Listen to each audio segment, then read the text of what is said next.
I always believed I knew who I was. I was the only child of a single mother who worked herself to the bone just to keep a roof over our heads. Our home wasn't fancy, but it was filled with old framed photos of just the two of us, me with missing teeth, her with tired eyes but a proud smile. She used to tell me, "You're my whole world, Lily. Just you and me against everything."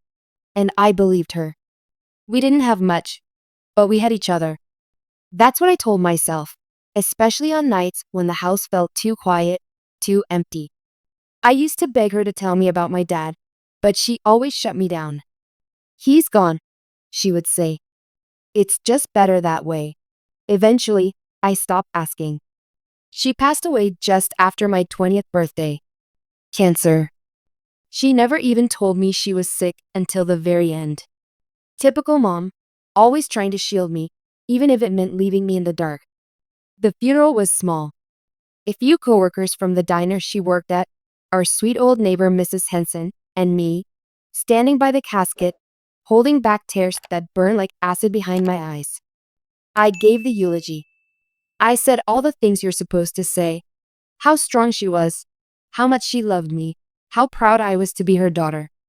But the words felt hollow. There was something unfinished between us. Something she took with her to the grave. It started with the safe. 2 days after the funeral, I was sitting on the floor of her bedroom, still surrounded by the smell of her lavender lotion and the faded scent of old coffee. I was sorting through her things, mostly junk mail, old receipts, and a ridiculous number of handwritten grocery lists, when I found it. A small, rusted metal safe wedged in the back of her closet. The kind you'd see in an old hotel room. I almost didn't notice it tucked beneath a stack of old sweaters and a broken vacuum. I wouldn't have thought anything of it, except it had a combination dial. My mom was always the kind of person who just stuffed things in drawers. She didn't lock anything. Ever. It was like that safe didn't belong to her. And maybe in some way it didn't. It took me 2 hours and every possible date I could think of, my birthday, hers, the day we moved into the apartment, before the lock finally clicked open. And inside, my whole life shattered. There were letters. Dozens of them. Yellowed paper tied together with a faded blue ribbon. The earliest was dated 2003, the year I was born. But they weren't written to me. They were addressed to someone named Emily. There were photos too. Old Polaroids of a little girl with chestnut brown hair and eyes that looked almost exactly like mine. Some of the photos had my mom in them, holding her, smiling. Others were of the girl alone, sitting on a swing, blowing out candles on a cake. In one, she was wearing a red dress and holding a teddy bear that looked oddly familiar. I stared at that photo for what felt like hours. But it was the birth certificate that broke me. Name: Emily Grace Porter. Born August 11th, 1999. Mother: Sarah Elaine Porter. Father: unknown. Emily. My mom had another daughter. A full 3 years before I was born. A daughter she never told me about. A daughter she pretended didn't exist. I sat on the floor, clutching the papers to my chest, trying to breathe. I couldn't stop shaking. Questions flooded my mind faster than I could process them. Why? Why would she hide this from me? Where was Emily now? Was she alive? Did she even know about me? And most terrifying of all, what could possibly make a mother erase her own child from her life? The rest of the night was a blur. I barely remember eating. I barely remember sleeping. Every time I closed my eyes, all I could see was the girl in the photos, smiling like she had no idea she was about to be forgotten. I wanted answers. No, I needed them. The woman I had just buried, the woman I had worshipped my entire life, suddenly felt like a stranger. Every memory felt tainted. Every "I love you" felt like a half-truth. But I had no one to ask. My mom had no siblings. Her parents had passed away when I was little. And I didn't have any close family, not that I knew of. She always said it was just the two of us. She even joked that we were like survivors of a shipwreck. I used to think that was romantic. Now it just felt like a lie. I went back into the safe the next morning. This time I went through every letter carefully. They weren't from my mom. They were to her. From someone named Margaret.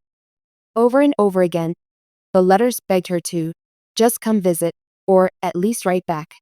There were references to doctors too, the home, and one that chilled me to the bone. Emily keeps asking why you never come. I keep telling her you love her, but she's starting to doubt it. Who was Margaret? What home? Why had my mother never responded?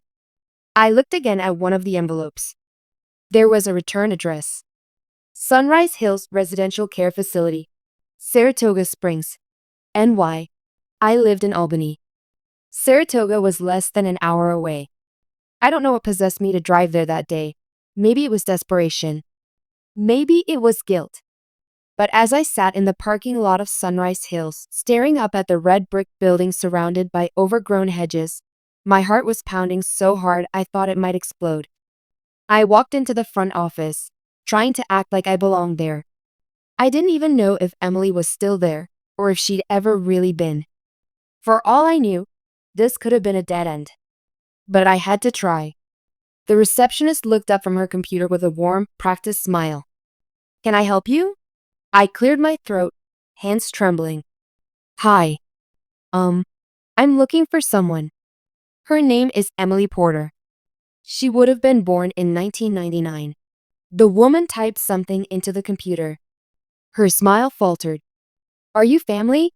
she asked, a little more cautiously. I think I might be her sister." She stared at me for a moment, then nodded slowly. "Wait here." I stood frozen, clutching my hands so tightly my knuckles turned white. It felt like everything, my identity, my past, my entire world, was about to flip upside down. 5 minutes later, a nurse came out and said, "She's here. She's been here for years. But, just so you know, she doesn't talk much. You might not get much out of her." That didn't matter. I just needed to see her. And when I walked into that quiet, sunlit room and saw the girl sitting by the window with a worn-out teddy bear in her lap, I knew, with every fiber of my being, that my life was never going to be the same again. She looked peaceful. That was the first word that came to mind. Peaceful, but not happy. Not quite. She was staring out the window like she was watching a movie no one else could see, some private memory that kept her suspended in time. Her chestnut hair was pulled back into a neat braid. She wore a soft lavender sweater and clutched a teddy bear, so worn out the stitching was barely holding it together. But what struck me most were her eyes. They were my eyes. The nurse gently tapped on the doorframe. "Emily, you have a visitor." She didn't turn around. The nurse gave me an apologetic glance and whispered, "You can sit with her if you want. Just be gentle, okay?" I nodded, my heart racing. My legs felt like jelly as I crossed the room and sat down in the chair beside her. She still hadn't looked at me. I didn't know what to say. I'd spent 20 years thinking I was an only child. I didn't even know this girl existed 2 days ago. And now here she was, my sister, sitting within arm's reach. "Hi," I said quietly. "My name's Lily." Nothing. Not even a blink. I tried again, this time softer. I think you might be my sister." Her hands twitched slightly on the teddy bear. Just for a second. But it was something. I swallowed hard, unsure if I should keep going. "Our mom, Sarah Porter. She was my mom. I didn't know about you. She never told me." Emily didn't react. Not really. But I could feel the tension in the room shift, just a little. Like the air got heavier. "I found your birth certificate," I continued, "and letters. Photos of you and her. She kept them all in a safe. Still nothing. Just the slow rise and fall of her chest.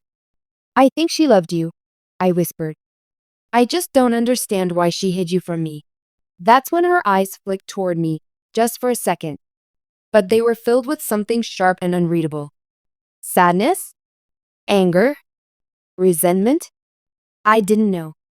And then, finally, she spoke. She left me. Her voice was so soft, I barely caught it. I froze. What? Emily turned her gaze back to the window. She came to visit. A few times. When I was little. Then she stopped.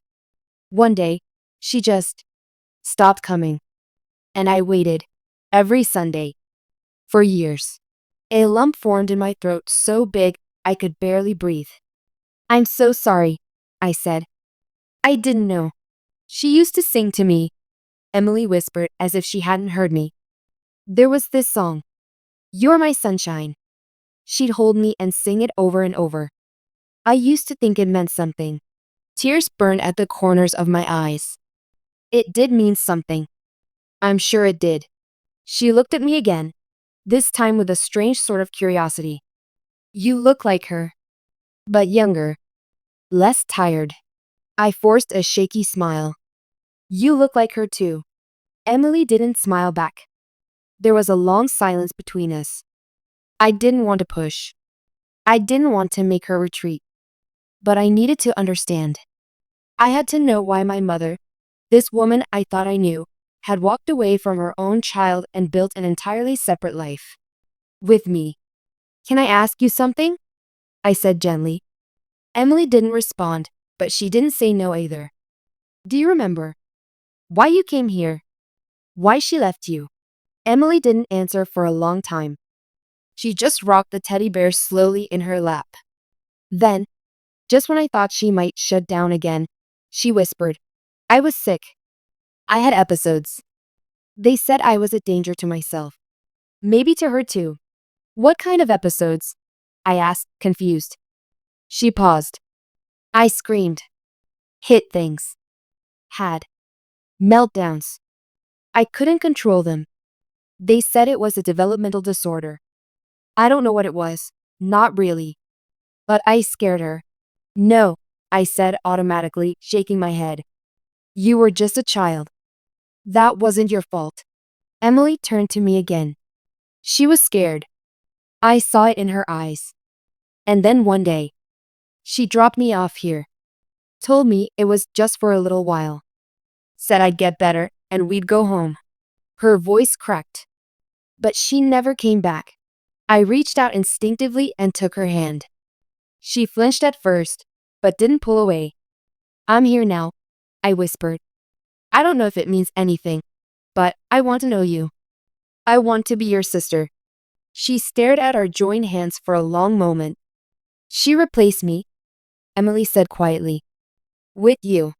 The words hit like a punch to the gut. No, I whispered, voice trembling. That's not what happened. She told me I was her sunshine, Emily said. Then she walked away and had another daughter. And never looked back. I didn't know what to say. There was no defense. No explanation. Because from where she was sitting, it probably looked exactly like that. I never knew, I said again. I swear, if I had. I know, she interrupted, voice flat. You didn't ask for any of this. A nurse poked her head in and said softly, It's time for her evening meds. I'm sorry. I stood, reluctant to leave. Can I come back? Emily shrugged. If you want. I nodded. I do. I will. She turned back to the window. As I walked out of the room, my heart felt like it was breaking in two, one half mourning the mother I thought I knew, and the other aching for the sister I never got to grow up with. But one thing was suddenly very clear. This wasn't just a story about secrets. It was a story about abandonment, about shame, about hiding the parts of your life that don't fit the version of yourself you show the world. And I was only just beginning to understand how deep my mother's lies really went. The drive home from Sunrise Hills felt like I was floating outside my own body. I barely noticed the trees flashing past the window or the familiar streets leading back to my apartment. My mind was too full, too loud. Emily's voice echoed over and over again in my head. She replaced me. With you. I couldn't stop crying. Not the loud, sobbing kind, just quiet tears that leaked down my cheeks no matter how hard I tried to stop them. I thought losing my mom was the hardest thing I'd ever face. But finding out she abandoned a daughter, my sister, and built an entirely new life with me like the first never happened. That kind of betrayal hits on a cellular level, and I didn't know what to do with it. Back home, I opened the safe again. I needed more. More letters, more answers, more anything that could help me make sense of the mess my mom left behind. I sat on the floor and read every single letter Margaret had sent. Some were short, some pages long. Some were warm and pleading. Others were frustrated, even angry. But the message was always the same. Come visit her. She needs you. She asks for you every day. One in particular made me gasp. Sarah. She knows about Lily. I don't know how, but she does. She asked me last week, did mommy have another baby after me? I didn't know what to say. I tried to lie, but I could see in her face, she knew the truth. She's not stupid, Sarah. You can't just make her disappear like a bad memory. Please. She still wants you. It was dated when I was 6 years old. That meant my mom had still been in contact with Margaret then, still getting updates about Emily. But she never said a word to me. Why? The only explanation I could think of was shame. Or fear. But fear of what? I needed to know more about Margaret. She seemed like the key to everything. But none of the letters had a full return address, just the name of the care facility, which I'd already been to. I called Sunrise Hills and asked about her, but they said she'd retired 5 years ago and they didn't have forwarding info for her. No help. I was getting desperate. I even considered hiring someone online to track Margaret down. But then I remembered something. A box of my mom's things I hadn't unpacked from the hospital. It was still sitting in the back seat of my car. I rushed down to get it and dumped everything onto the kitchen table. Hospital papers, her wallet, some old receipts, and then, tucked inside a leather-bound planner, I found it. A small, folded note in her handwriting. If anything happens to me, Lily, I'm sorry. I wanted to tell you for years. I just couldn't. Please forgive me. Her name is Margaret Collins. Try the number below. Be kind to her. She helped raise your sister when I couldn't. There was a number scrawled at the bottom, though it looked like it had been erased and rewritten a few times.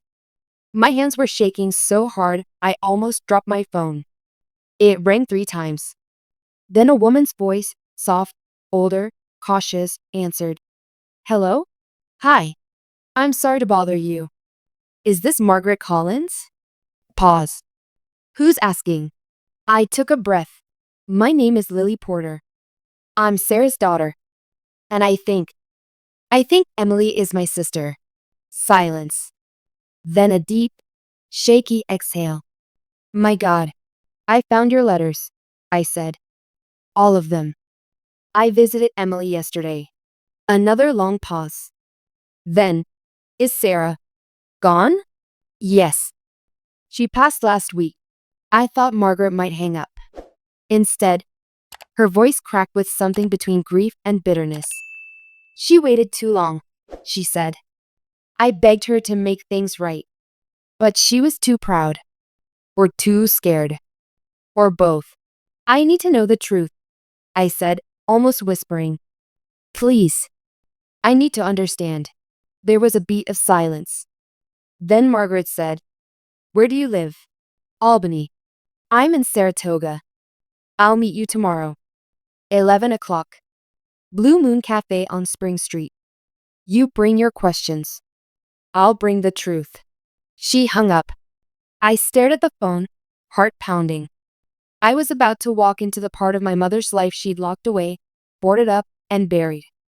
The next morning, I barely slept. I arrived at the cafe early and sat by the window, watching every person who passed the door. Then she walked in. Margaret was in her 60s, maybe 70s, with silver hair tied into a bun and a no-nonsense expression. She spotted me immediately. I stood, unsure if I should hug her or shake her hand. She surprised me by pulling me into a tight, maternal hug. You look just like her, she whispered. We sat. She ordered black coffee. I couldn't eat a thing. She wasn't a monster, you know, Margaret said, folding her hands. But she was lost. Sarah was only 19 when she had Emily. And Emily. She was difficult from the start. Developmental delays. Severe anxiety. Tantrums. She wasn't like the other kids. But she was sweet. So sweet. Just complicated. My throat tightened. Why did she give her up? Margaret's face softened. She didn't, not at first. She tried. God, she tried.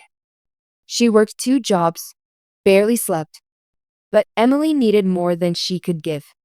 After one especially bad episode, Emily ran into the street during a meltdown. Sarah broke down. She brought her to Sunrise Hills for a short-term evaluation. Said she just needed a break. She took a sip of coffee, eyes misty. But the break turned into weeks. Then months. Then years. She kept saying she'd come back. But she didn't. Not really. Why? I asked. Why didn't she come back? Margaret looked at me, and suddenly I saw the pain behind her eyes. Because she found out she was pregnant again. With you. My heart sank. She was terrified. Margaret continued. She told me, what if I can't do this again? What if this baby turns out like Emily? She didn't mean it cruelly. She was just broken. And ashamed. She didn't want anyone to know she had a child she left behind. She wanted a fresh start. A clean slate. So she erased her. Margaret's voice cracked. Yes. I looked down at my hands. And me? Did I remind her of Emily? Margaret hesitated. Sometimes. But you were also her redemption. Her second chance. I didn't know whether to cry or scream. She loved you, Margaret said. And somewhere, deep down, she loved Emily too. She just didn't know how to hold both truths at once. I was silent for a long time. Then I said, Emily thinks Mom replaced her with me. That she was thrown away. Margaret nodded sadly. And you're the only one who can convince her otherwise. I drove back to Sunrise Hills with 1,000 things spinning through my mind. I thought about Margaret's face when she said my mom just wanted a clean slate. I thought about all the years Emily had spent waiting for a mother who never came back. And I thought about how easily I could have grown up believing my life was simple, untouched by secrets, if I had never opened that safe. But I did. And now, I couldn't just go back to pretending I was an only child. Not anymore. When I arrived, Emily was in the garden this time, sitting on a stone bench under a willow tree. She was picking at the frayed edges of her sweater, lost in her own world again. The teddy bear was still with her, nestled beside her on the bench like a tiny, quiet guardian. I approached slowly. She saw me this time. You came back, she said softly. Of course I did. I sat down beside her, careful not to get too close too fast. I met Margaret. That made her stiffen. She was nice to me. Better than Mom ever was. I know, I said. She told me everything. Emily didn't respond. She told me about your episodes. About how hard it was for Mom. And how scared she was. A bitter smile tugged at the corner of her lips. Scared of her own daughter. She wasn't just scared of you, I said gently. She was scared of herself. Of what kind of mother she was. Of what people would think if they knew. Emily looked away. That doesn't make it okay. No, I agreed. It doesn't. The breeze rustled through the branches above us. Leaves danced at our feet. She told me she sang to you, I said. That you were her sunshine. Emily's eyes filled with tears. She used to sing that song every night, she whispered. Even when I was too tired to talk. I thought it meant she'd never leave me. I hesitated, then reached into my bag and pulled something out, a printed photo. One of the ones I found in the safe. It was a picture of Emily and Mom sitting on a couch. Emily had cake on her nose. And Mom was laughing, eyes crinkled in that way I remembered so well. They looked happy. Not just posed, real. I handed it to her. Emily stared at it for a long time. Her fingers trembled. She kept this? She asked, voice breaking. She kept all of them. Emily clutched the photo to her chest like it was air and she was drowning. She never stopped thinking about you, I said. She just didn't know how to face you. She had you, Emily said quietly. And I didn't even know you existed, I replied. All this time, I thought I had a mom who loved me more than anything. And now I don't even know what was real. We sat in silence for a while.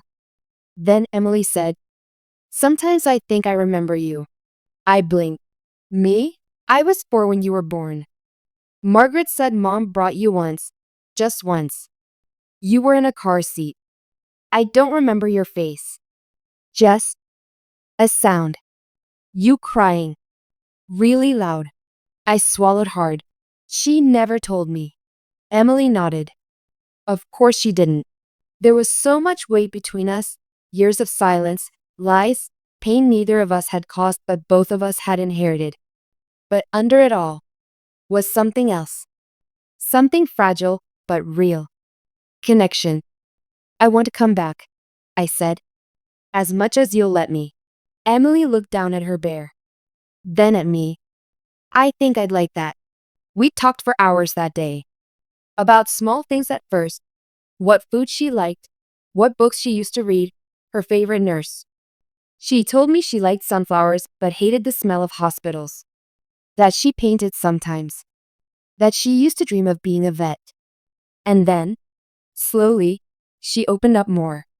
About what it felt like to be left behind. I used to think I was being punished, she admitted. Like I was bad. Too much. You weren't, I said fiercely. You were never too much.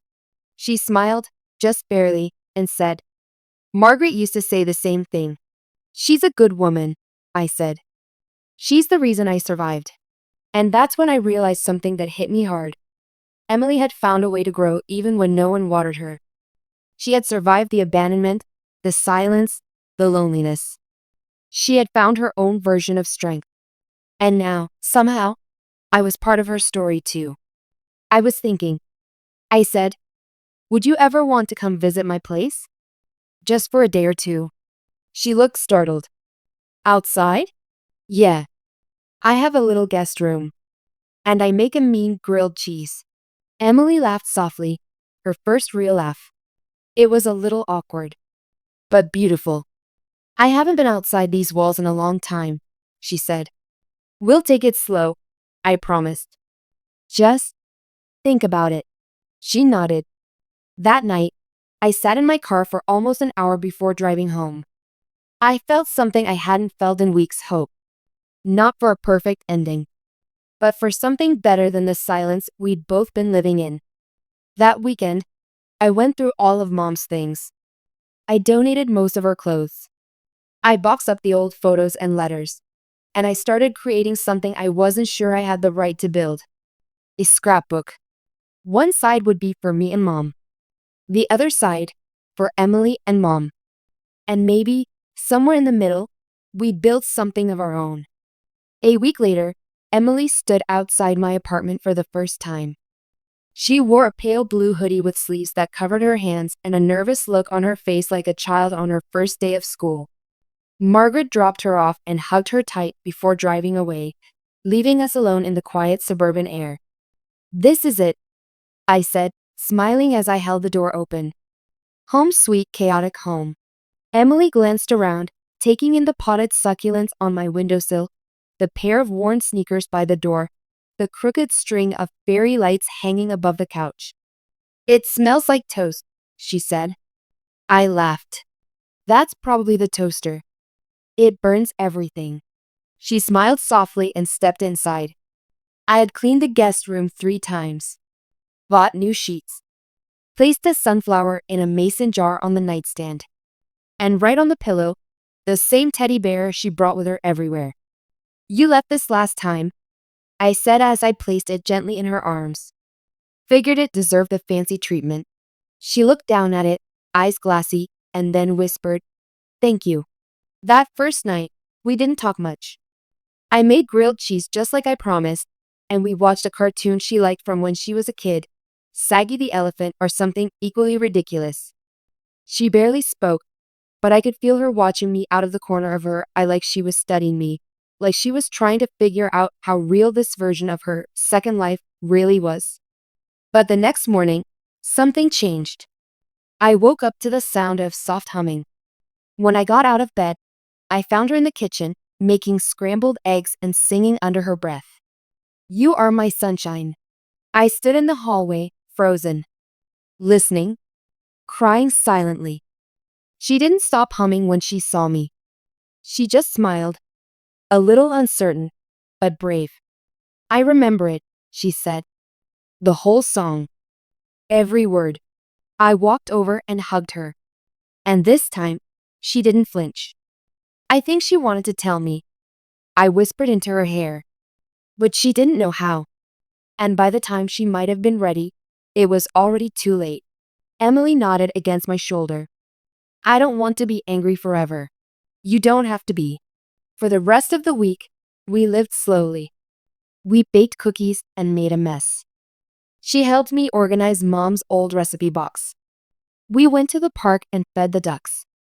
She cried when she saw the carousel, not because it was sad, but because she said she'd always wanted to ride one and never had. So we rode it 3 times in a row until we were both dizzy and laughing like lunatics. She started calling me Lil, and I started calling her. We weren't pretending to be a normal family. We were building something different, something honest. On the last night of her visit, we sat on the floor surrounded by old photos and scrapbook pages. I handed her a picture of Mom from high school, smiling, hair in a messy braid, freckles across her cheeks. "She was complicated," I said. Emily studied the photo. "So am I." I smiled. "Aren't we all?" She picked up a glue stick and stuck the photo down on the center of a blank page. Then she wrote in her neat, slanted handwriting, "For the things we'll never understand, and the family we're still learning to be." I blinked back tears. "Do you ever hate her?" she asked. I thought for a long time. "I don't know," I admitted. "Sometimes, yeah. Sometimes I'm furious. But other times, I just miss her. I miss the version of her I thought was real." Emily nodded slowly. "Me too." Before she went back to Sunrise Hills, we made a promise. No more secrets. If she was angry, she could tell me. If I was scared, I could say it. If we missed our mom, even the broken version of her, we'd say that too. We wouldn't erase the pain. We'd carry it together. A month later, Emily moved into a group home with more freedom. A place where she could cook, go to art therapy, even get a part-time job. We talked on the phone every night, even if just for 5 minutes. She told me about a cat that came to the porch every morning, about the woman in her art class who painted only with spoons, about a guy named Marcus who was trying to teach her chess. She was living, really living. And so was I. I started therapy. I started journaling. I stopped idolizing the past and started telling myself the truth. My mom made a terrible choice. But I wasn't her. I didn't have to keep living by the rules she created. One night, Emily texted me a photo. It was her, holding a paintbrush, covered in specks of color, standing beside a canvas that read in big yellow letters, "You are my sunshine." Below it, in smaller text. And I never forgot. I cried harder than I had in weeks. We were sisters.